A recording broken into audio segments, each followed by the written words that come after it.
अंधेरीला जो रोड आहे तिथे त्यावेळेला त्यांना तिथे आपला जो हाफ एवढा हात असतो म्हातारीचा तो त्यांना कापलेला दिसला. घाबरली, तिथून घरी आली. केस वगैरे सोडून घरभर फिरायचा. तर घरी त्यांचे देवाचे फोटो होते.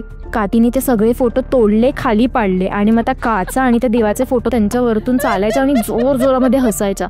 त्यांना मजा यायची की त्या फोटोज वरून चालतात म्हणून. ह्या कथा मनोरंजनासाठी आहे. काही लोकांचे अनुभव व काही पूर्णपणे काल्पनिक असू शकतात. त्यामुळे कृपया यांना मनोरंजन म्हणून घ्या. ह्या कथा आपल्या संस्कृतीचा एक भाग आहे. अगदी लहानपणी आजी आजोबांनी सांगितलेल्या गुड गोष्टींसारख्या. आमचा हेतू कोणत्याही प्रकारची अंधश्रद्धा किंवा भीती निर्माण करणे नाही.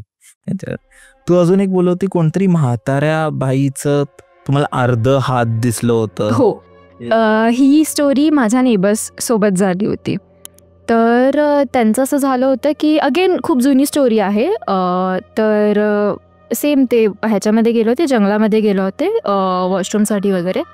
त्याच्यानंतर त्यांना तिथे एवढा म्हातारीचा हात दिसला.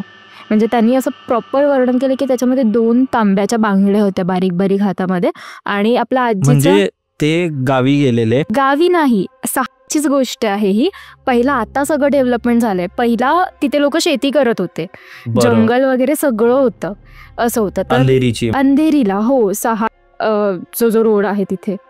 तर जंगलात गेले होते ते टॉयलेटसाठी आणि त्यावेळेला त्यांना तिथे आपला जो हाफ एवढा हात असतो म्हातारीचा तो कापलेला दिसला, परफेक्ट कापलेला.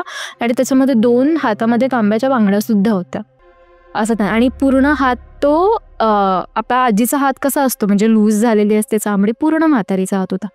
घाबरली, तिथून घरी आली. घरी आल्याच्यानंतर त्यांना 4 मुलं आहेत, 3 मुलं आणि 1 मुलगी. तर त्यांच्यासोबत त्या इतकं विचित्र वागायला लागलं, म्हणजे मारायच्या त्यांना, उगाचच मारायच्या. केस वगैरे सोडून घरभर फिरायच्या. तर घरी त्यांचे देवाचे फोटो होते. तर त्या ओरडायला लागला की हे फोटो काढून बाहेर टाका, हे फोटो काढून बाहेर टाका. तर त्या पूजा पण करायच्या भरपूर देवाची. तर कोणी काय फोटो काढले नाही की आम्ही नाही काढणार. मग त्यांनी काठी घेतली, काठीने ते सगळे फोटो तोडले, खाली पाडले आणि मग त्या काचा आणि त्या देवाचे फोटो त्यांच्यामधून त्यांच्यावरतून चालायच्या आणि जोर जोरामध्ये हसायच्या. त्यांना मजा यायची की त्या फोटोजवरून चालतात म्हणून. पूर्ण रक्तबंबाळ पाय. आणि असे कोणी झोपलेले असायचे ना त्यांचे मुलं वगैरे, तर त्यांच्या अशा बाजूला जाऊन अशा केस, म्हणजे त्यांना घाबरवायचं की तुम्ही निघून जा इथून. केस वगैरे हे करून त्यांना जबरदस्ती घाबरवायचं की तुम्ही निघून जा. तर लहान लहान होते, त्या लोक थांबायचेच नाही घरामध्ये. किती वर्षाचे होते मुलं? साधारणतः 7-8, म्हणजे त्याच रेंजमध्ये. सगळ्यांमध्ये 1-1, 2-2 वर्षाचा फरक आहे. 7-8 वर्षाचे आणि त्याच्यावरती असे. तर मग ह्या सगळ्या बाहेर अंगणात राहायची ती मुलं. तेव्हा आपल्या गावच्या सारखंच तिथे पण होतं सगळं. अंगणात राहायची, म्हणजे अंगणात चूल बनवून ते लोक जेवण वगैरे बनवत होते. आणि त्यातली मुलगी होती, तिला जेवण वगैरे बनवायला यायचं लहान असताना सुद्धा. तर ती तिथे त्यांच्या भावाला जेवण वगैरे बनवून द्यायची. मग तिथे बाजूला एक चर्च होतं. तर ते फादर आले तिकडचे. तर तुला काय पाहिजे वगैरे जे सगळं विचारतात ते त्यांनी विचारलं तिला. तर ती बोलते मला हीच पाहिजे, मी हिलाच घेऊन जाणार. कोण ती? हा, म्हणजे स्वतः अंगात. हा, मग त्यांच्यासोबत कन्व्हर्सेशन चालू होते की तुला काय दिलं तर तू जाशील हिला सोडून. तर ही बोलते की मला हीच पाहिजे, मी हिलाच घेऊन जाणार. तरी पण त्यांनी तिला बोलण्यामध्ये वगैरे केलं. त्यांचं होली वॉटर वगैरे काहीतरी असतं ते तिच्यावरती टाकलं. तिला घाबरवलं, जर तू नाही गेलीस तर मग तुला कधी मुक्ती नाही भेटणार वगैरे वगैरे.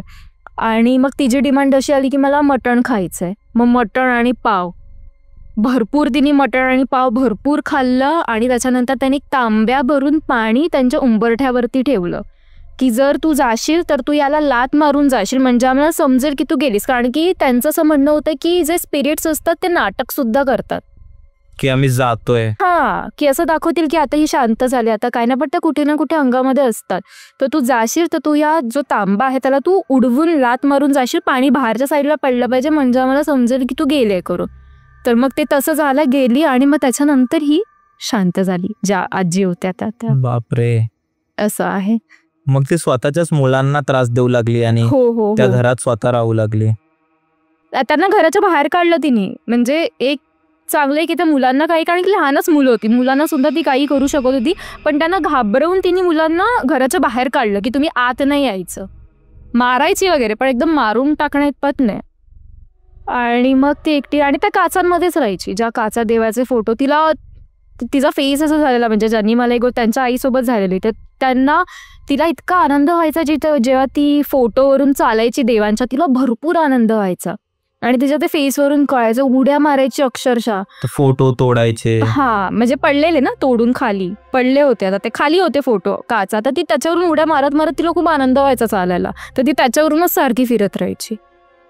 पण त्यांना नंतर कधी समजलं की त्या काकींच्या अंगात नक्की कोण आलेलं? ती म्हातारीच होती, पण एक्झॅक्ट कोण आलेलं ते नाही समजलं, कारण की ते असं नाही की कोणा स्पेशल पर्टिक्युलर घरातून आलंय किंवा काय, ते नॉर्मल रॅन्डम जंगलात तो दिसलेला तिला हात, ज्याच्यामुळे ते घाबरले आणि तिथून त्यांच्यासोबत काहीतरी घेऊन आले होते का तिथून? एक्झॅक्टली. त्याचे हात होता ना, ती स्पिरिट त्याच बाईची होती जिचा तो हात होता, असं होतं. पण तो हात नंतर दिसला नाही. बापरे.